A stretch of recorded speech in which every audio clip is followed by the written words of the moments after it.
Die Übersetzung dieser Verse lautet: Wenn meine Diener nach mir fragen, so antworte ich auf die Bitte des Bittenden, so sollen auch sie meine Anweisungen beachten, befolgen, damit sie rechtgeleitet werden. Der gesegnete Monat des Ramadan ist gekommen und 2 Drittel davon sind schon vergangen. Die letzten 20 Tage sind so schnell vorbei, dass es so aussieht, als ob sie weggerannt sind, sehr schnell vorüber sind. Ich erhalte viele Briefe, wo die Leute mir schreiben und um Dua bitten, damit man die Segnungen des Ramadan erhält. Ein jeder Gläubiger sollte sich darum bemühen, mehr und mehr Segnungen vom Ramadan zu erhalten. Wenn ein Ahmadi diese Sorgen sich nicht macht, so verliert man den Sinn und den Zweck, warum man an Masih Maud al-Islam geglaubt hat. Eine Reformation und eine Änderung in uns herbeizuführen, ist der Zweck, weswegen Hazrat Masih Maud al-Islam gekommen ist. Eine Änderung, die den Mensch zu Gott führt. Etwas, was in uns das Bewusstsein erweckt, dazu anregt, dass wir eine Verbindung mit Gott eingehen müssen, dass wir Sorgen darum machen, wie wir unseren Glauben stärken können, das uns darauf hinweist, dass wir zusammen mit einer Verbesserung in unserer spirituellen Lage auch unseren Pflichten gegenüber unseren Mitmenschen nachkommen müssen. Ein Bewusstsein, das uns immer wieder darauf hinweist, dass wir, um reine Änderungen in uns zu führen, uns dazu anregt, dass wir uns immer wieder überprüfen, das uns darauf hinweist, dass um all dies zu erreichen, was erwähnt worden ist, welche Wege und welche Mittel wir nutzen wollen. Wenn dies alles vorhanden ist, dann können wir zu denen gezählt werden,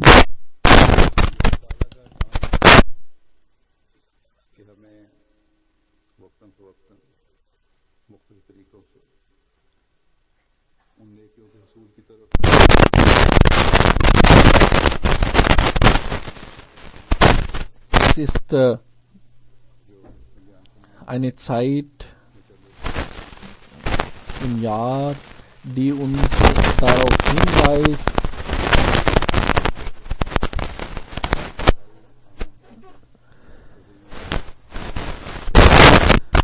wie wir uns spirituell verbessern können, und Ramazan ist die Zeit, die große Gelegenheit, wo wir dies machen können. Es ist also ein sehr großes Glück, das wir haben, dass wir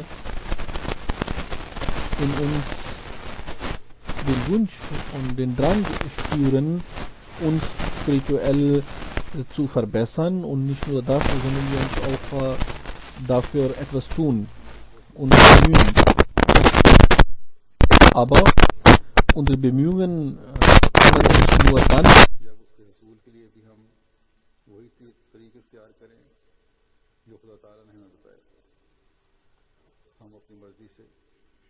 अपने बनाए हुए तरीक से रमज़ान से फ़ायदा नहीं खा सकते। जैसा कि मैंने पहले भी एक खुतबा में कहा था कि रोज़े रख Mitteln diesen नमाज़ों पर इंसार करके अल्लाह ताला का कुर्ब हासिल नहीं कर सकते हैं। गो बेशक ये ज़ाहिरी अमल भी ज़रूरी हैं, ये हरकत व सुकनात भी ज़रूरी हैं, सहरी और इफ्तारी खाना भी ज़रूरी है। बेशक इनके बगैर खुदा ताला तक पहुंचा नहीं जा सकता, क्योंकि इसके करने और इस तरह करने का हुक्म भी खुदा ताला ने दिया है। बेशक ये फ़राइज़ में दाखिल हैं ये तमाम चीज़ें, ज़ाहिरी हरकत और अमल, और जो इनको नहीं बजा लाता वो खुदा ताला के हुक्म की नफ़ी करता है। यकीनन वो लोग गलत हैं जो कहते हैं कि ज़िक्र इज़कार की महफ़िलें लगाकर या चंद विर्द करके खुदा ताला मिल जाता है या बंदगी का हक अदा हो जाता है। über Gott spricht, dass man Gott dadurch erreichen kann, oder dass man den Zweck des Betens dadurch erreichen kann. Nein, diese Ziele zu erreichen, ist es auf jeden Fall notwendig, dass wir auch jene Taten befolgen, die der heilige Prophet sallallahu alaihi wasallam uns gezeigt hat und auf die er uns hingewiesen hat. Aber mit all diesem ist es wichtig, dass wir eine reine Änderung in unseren Herzen herbeiführen, und auch dafür müssen wir uns bemühen, und dafür müssen wir einen Wunsch entwickeln. Dieses Ayat, was ich vorhin rezitiert hatte, in diesem Ayat hat Allah uns gezeigt, wie man seine Liebe gewinnen kann, und uns auf jenen Rang hingewiesen, wenn man den erreicht hat, dann ist man in Wahrheit ein gläubiger Mensch. dann kann man aus dem Fasten im Monat Ramadan Nutzen ziehen. Wenn Sie über dieses Ayat nachdenken, dann werden Sie feststellen, dass hier auf der einen Seite die Liebe Allahs für seine Diener sich widerspiegelt und dass man jenes Hadith richtig versteht, in dem gesagt wird, dass wenn jemand einen Schritt auf Gott zugeht, so geht Gott 2 Schritte auf ihn zu. Wenn man zu ihm hingeht, so läuft er zu einem hin. So liebt Gott seine Diener. Jene Diener, die in Wahrheit versuchen, seine Diener zu sein, die sich darum bemühen, zu jenen gezählt zu werden, die Allahs Diener genannt werden. Also wie ich bereits sagte, auf der einen Seite hört man, sieht man in diesem Ayat und insbesondere durch das Wort Ibadi, meine Diener, da erfährt man, sieht man, wie sehr Gott seine Diener liebt. Aber andererseits erfährt man, dass Gott nicht auf die Bitte eines jeden Fragenden antwortet und sagt, ich bin nah. Jene Menschen zählen nicht dazu, die nicht mal diesen einen Schritt auf Gott zugehen möchten. Allah hat nicht jeden einzelnen Menschen angesprochen und hier nicht das Wort Bashar, also Mensch, benutzt, sondern Abd, Diener benutzt. Und das sind jene, die sich darum bemühen, Diener Gottes zu werden, ständig sich darum bemühen. Und wie kann man das erreichen? Wie kann man das machen? Dafür müssen wir diese Anweisung Gottes befolgen, in der Gott uns darauf hinweist, dass wir den Zweck unserer Erschaffung vor Augen halten sollten. Allah sagt, meine Diener sind jene, die den Zweck ihrer Erschaffung verstehen und nicht nur verstehen oder kennen, sondern auch sich Tag und Nacht darum bemühen, diesen Zweck zu erfüllen. Und Allah sagt, meine Diener sind jene, die diesen Sachen Aufmerksamkeit schenken. وَمَا خَلَقْتُ الْإِنسَ وَالْجِنَّ وَالْإِنسَ إِلَّا لِيَعْبُدُونَ. Ich habe die Djinn und die Menschen nicht erschaffen, außer dafür, dass sie mich anbeten. Also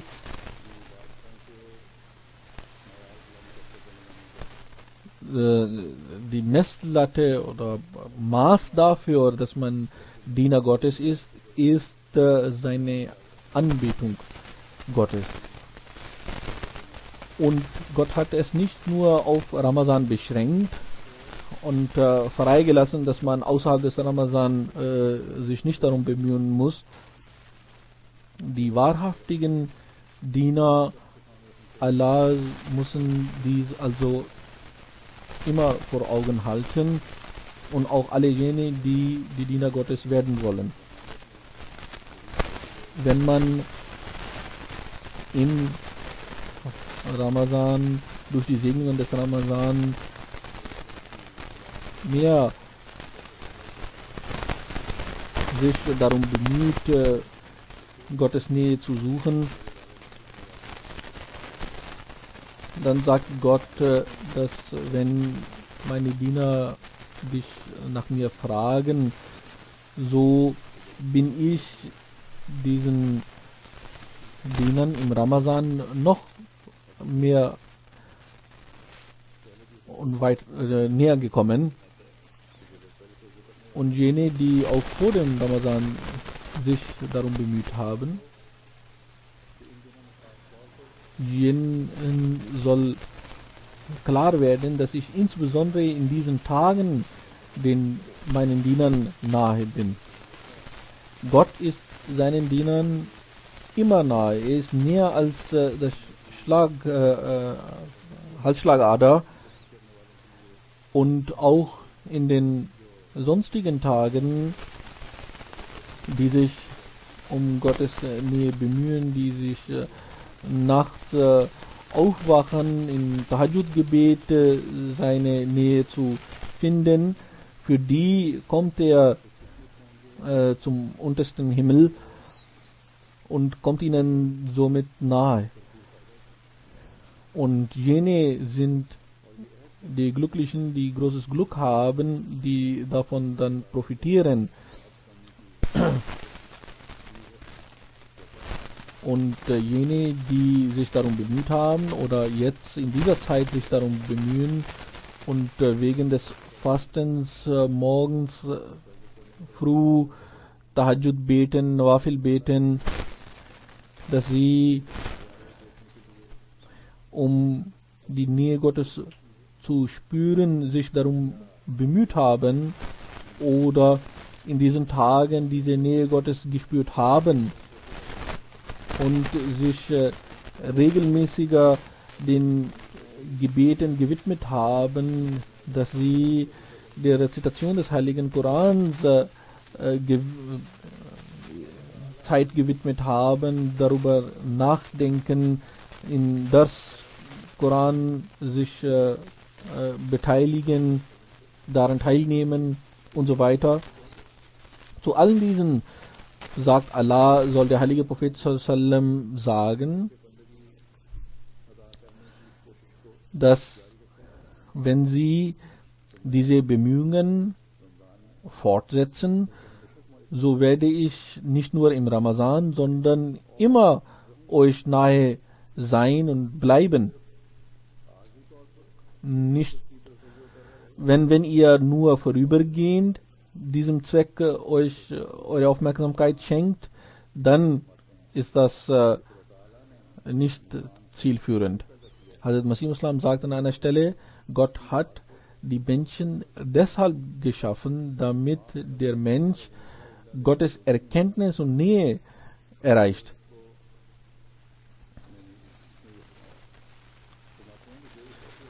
Wer diesen Zweck nicht vor Augen hat und Tag und Nacht für die Welt Sorgen macht, dass er jenes Stück Land kauft und jenes Haus baut oder jede Immobilien sich ankauft.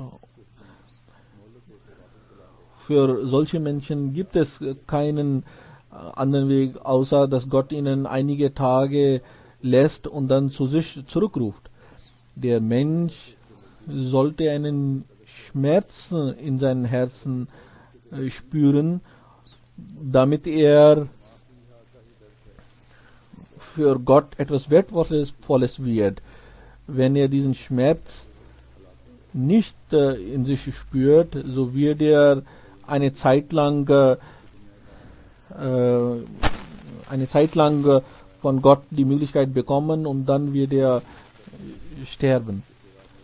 Also das heißt aber nicht, dass man der Welt überhaupt nicht Aufmerksamkeit schenken sollte.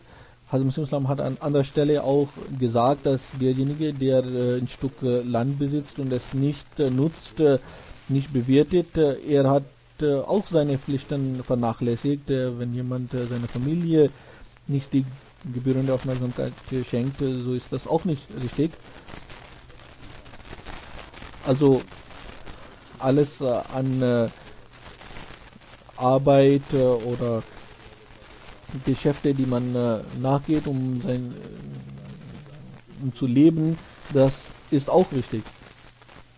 Aber der Zweck der Erschaffung des Menschen und das Notwendige, das Wichtigste ist, dass man dieses Ziel vor Augen hat, dass man die Nähe Gottes suchen möchte. Und das kann man dann, wenn man diesen Schmerz im Herzen spürt. Und Allah sagt, O meine Diener, die euch darum bemüht, diesen Schmerz in euch zu entwickeln. Euer Wunsch wird dann von einem Wunsch zu einer Tat, in einer Tat sich umwandeln, wenn euer Glaube ständig zunimmt, wenn ihr meine Anweisungen befolgt oder zumindest euch wirklich darum bemüht, die zu befolgen. Und um Diener zu werden, muss man auch alle anderen Anweisungen Gottes befolgen. Der Mensch ist schwach und manchmal macht er Fehler. Aber diese Höhen und Tiefen müssen einem bewusst sein.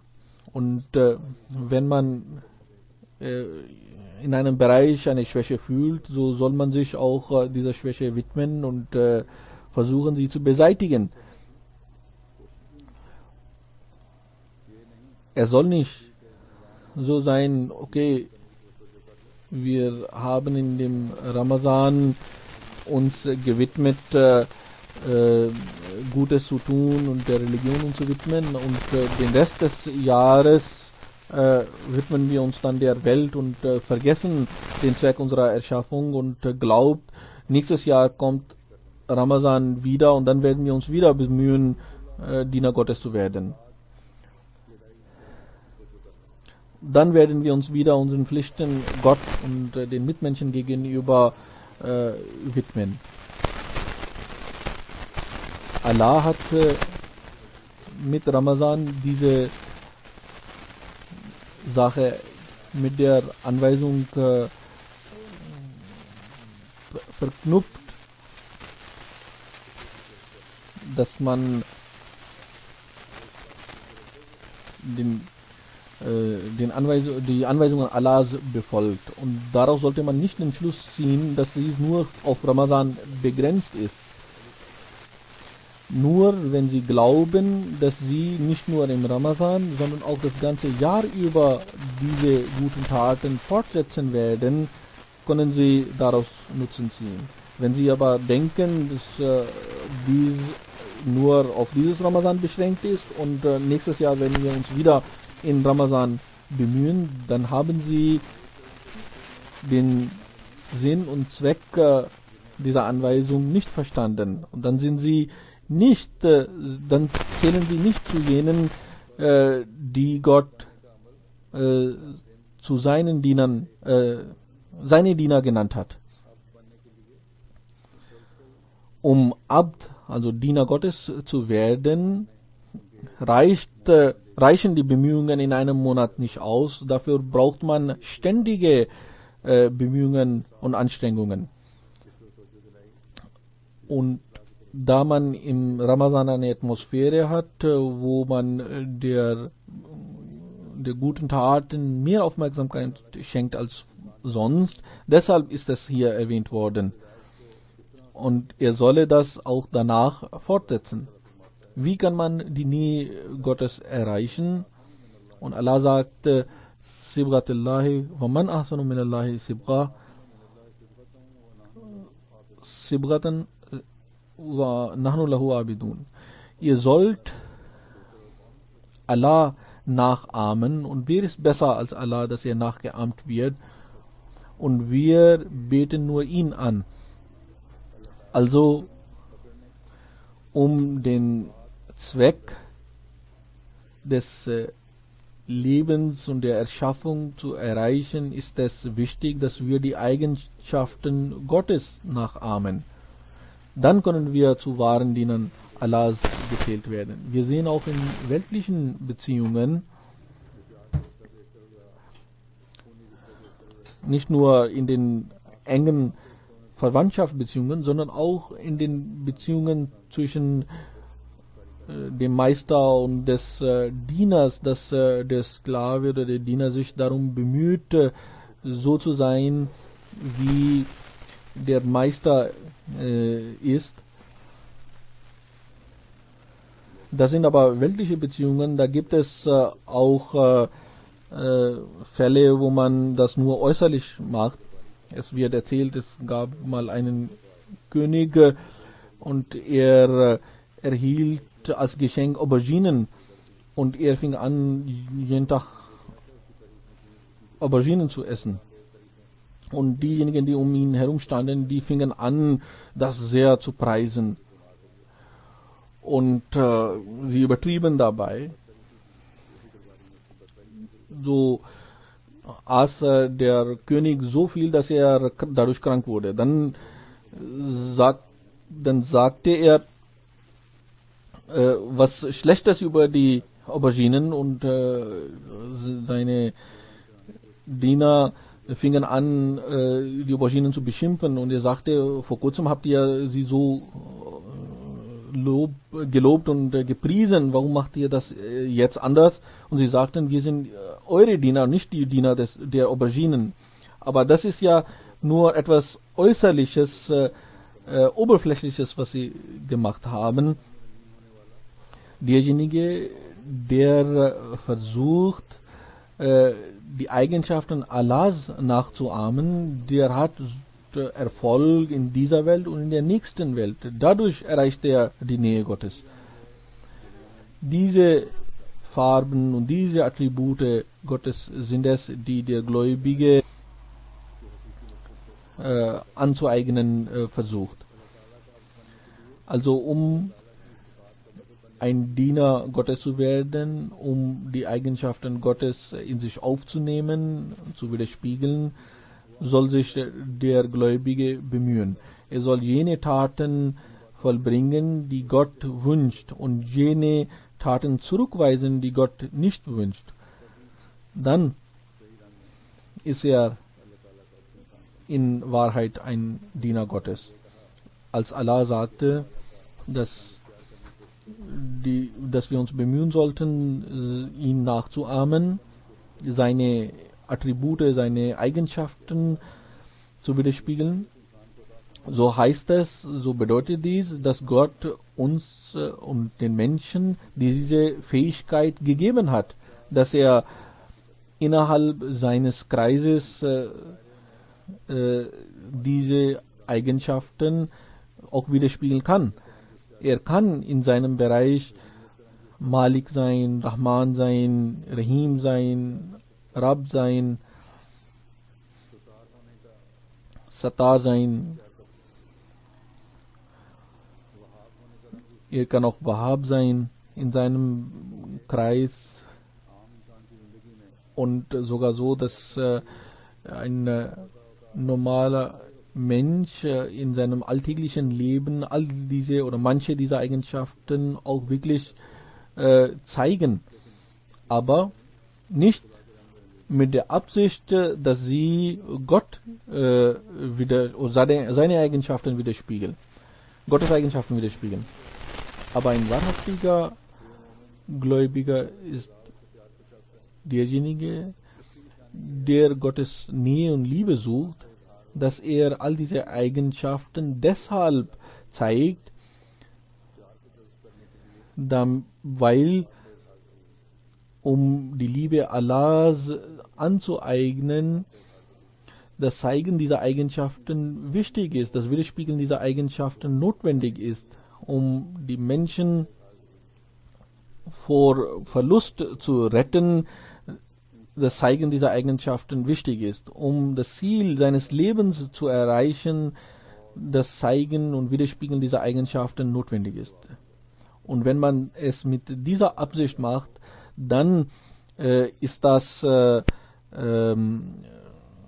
etwas, was Belohnung nach sich zieht, was Gottes Segen nach sich zieht.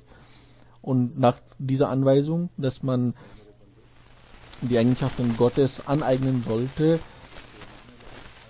hat Gott gesagt, um meine Dienern erklärt, wir beten nur Gott an.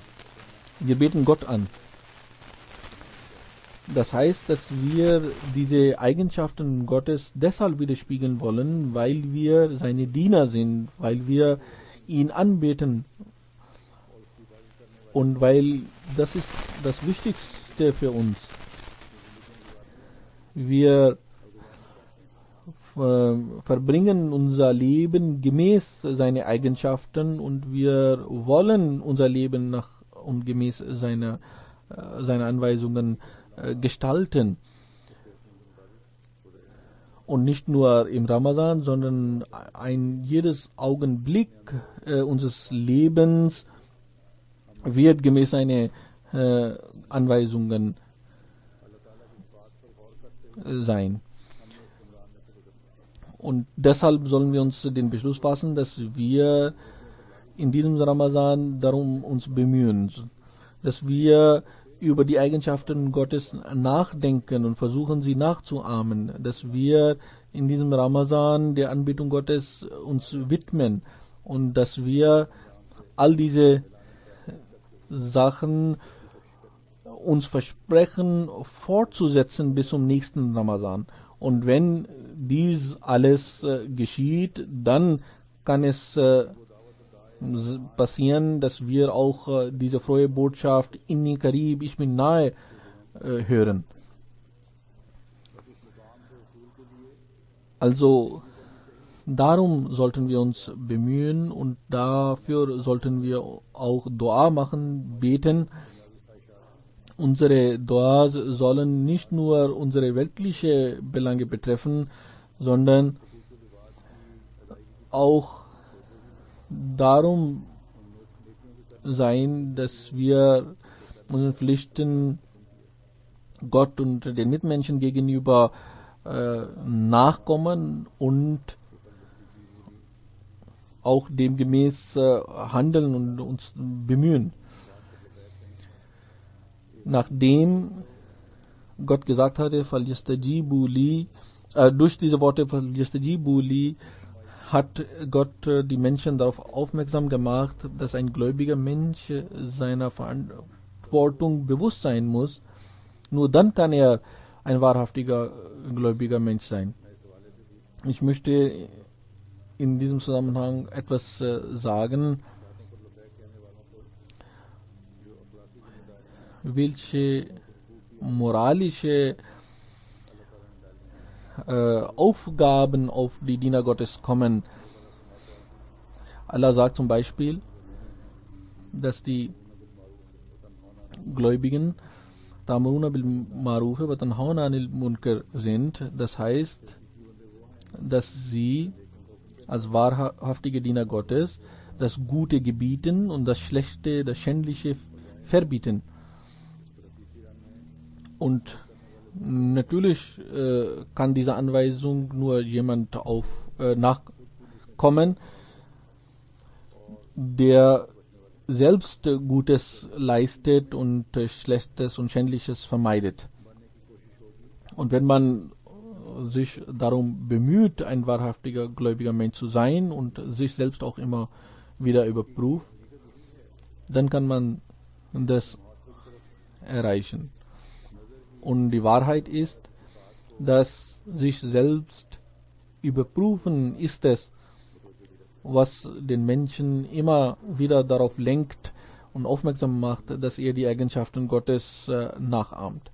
Und das ist eine große Bürde, die große Pflicht, die den Gläubigen auferlegt worden ist. Und im Ramadan sollte man insbesondere sich dieser Aufgabe Aufmerksamkeit schenken, sich selbst überprüfen, dass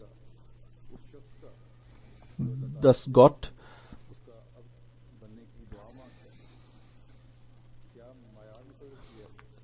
welches Niveau und welchen Rang und welche Eigenschaften Gott für jene bestimmt hat, die seine Diener genannt werden und Gläubige genannt werden und die seine Nähe finden. Und man sollte auch diese Eigenschaft immer vor Augen halten. Eine große Sünde ist es vor Augen Allahs, dass ihr das sagt, was ihr nicht tut. Deshalb sollten wir in diesem Ramadan uns auch überprüfen. Und insbesondere sage ich zu den Amtsinhabern der Jamaat auf jeder Ebene, sowohl in der Jamaat als auch den Unterorganisationen, dass sie sich überprüfen, auch diejenigen, die ihr Leben der Jamaat gewidmet haben, auch sie sollen sich überprüfen, dass wenn wir andere ermahnen, dass wir auch selber demgemäß handeln. Wenn jemand deshalb erschaffen worden ist, dass er Gutes gebietet und Schändliches verbietet, auch ein normaler Mensch, gläubiger Mensch, diese Anweisung befolgen muss, dann müssen diejenigen, die dafür ein Amt haben, insbesondere sich dieser Aufgabe widmen und auch demgemäß auch selber handeln.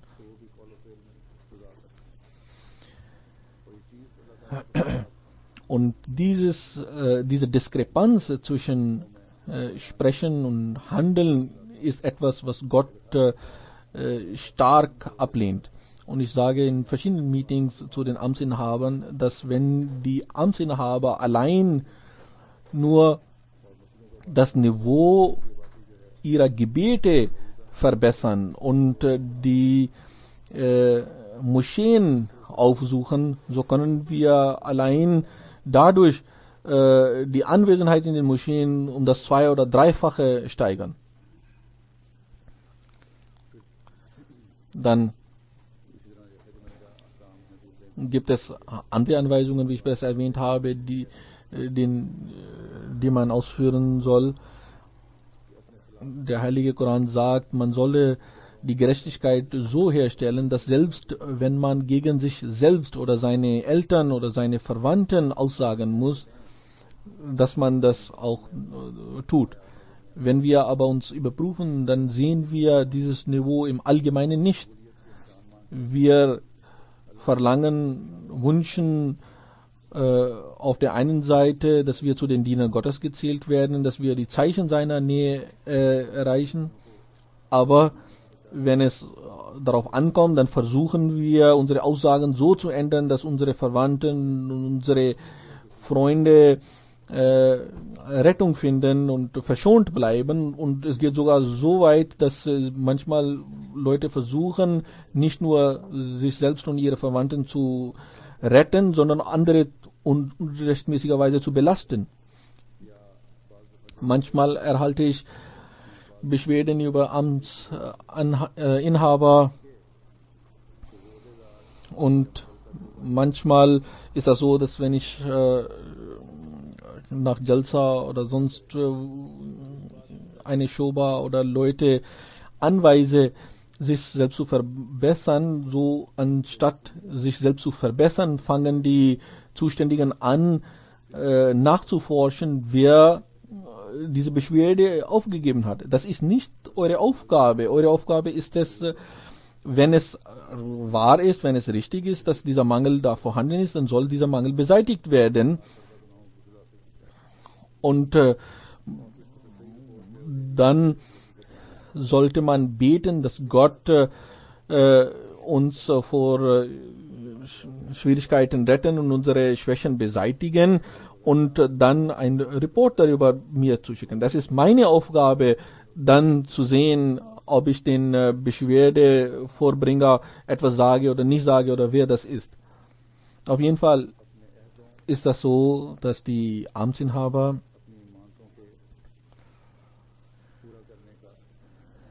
haben die Pflicht, ihrer Verantwortung gerecht zu werden und jene Aufgabe, die Gott ihnen gegeben hat, dass sie sich darum bemühen, diese Aufgabe auf die beste Art und Weise zu erledigen.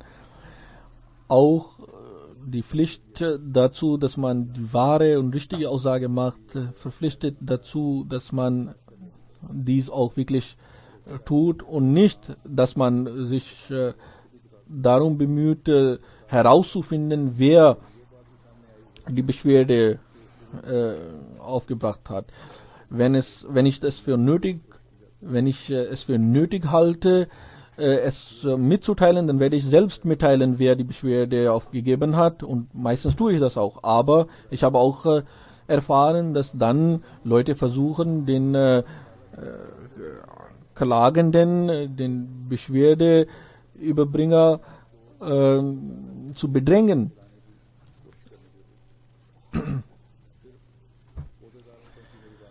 Und meine Anweisungen oder diese Sachen, die ich gesagt habe, beschränken sich nicht nur auf die Amtsinhaber, sondern ein jeder Ahmadi sollte sich klar machen, und es sollte ihm bewusst sein, dass wir, um die wahren Diener Gottes zu werden, alle Anweisungen Gottes befolgen sollen, dass wir demütig sind, dass wir die Götzen der Arroganz und des Hochmutes in uns zerstören, dass wir uns vor Falschheit und vor Verleumdung und üble Nachrede uns schützen, dass wir die Gerechtigkeit herstellen und dass wir nicht nur gerecht sind, sondern dass wir darüber hinaus Gefallen tun und darüber hinaus Ita'i Zul Qurba erreichen, dass wir ohne Gegenleistung anderen gut tun, dass wir mit unseren Verwandten, mit unseren Nachbarn gut umgehen. Auch das ist etwas, auch das ist eine wichtige Anweisung des Heiligen Korans, dass man mit seinen Nachbarn gut umgeht. Wenn wir die Definition des Nachbarn so betrachten, wie Hazrat Masih Maud das beschrieben hat, dann gibt es überhaupt keine Schwierigkeiten unter den Menschen. Die Nachbarn sind begrenzt nicht nur auf ein Haus, 2 Häuser oder 100 Häuser, sondern bis zu den Häusern im Nachbarland und darüber hinaus. Wenn wir üble Nachrede vermeiden, wenn wir Verleumdungen vermeiden, so haben wir auch eine wichtige Anweisung befolgt. Die üble Nachrede ist etwas, was Gott verglichen hat mit dem Essen des Fleisch eines toten Bruders. So übel und schlecht und schändlich ist das. Aber es gibt Leute, die ohne darüber nachzudenken üble Nachrede begehen, und wenn man die darauf aufmerksam macht, dann sagen sie, wir sagen ja die Wahrheit, das ist so. Manche sprechen schlecht über die Amtsinhaber und dann sagen sie, wir sagen die Wahrheit, so ist es, er ist so. Aber der heilige Prophet sallallahu alaihi wasallam hat gesagt, wenn diese Sachen wahr sind und wenn ihr in seiner Abwesenheit darüber redet, dann ist das die üble Nachrede. Und wenn diese Sachen in ihm nicht vorhanden sind, dann ist das nicht üble Nachrede, sondern Verleumdung. Das ist ja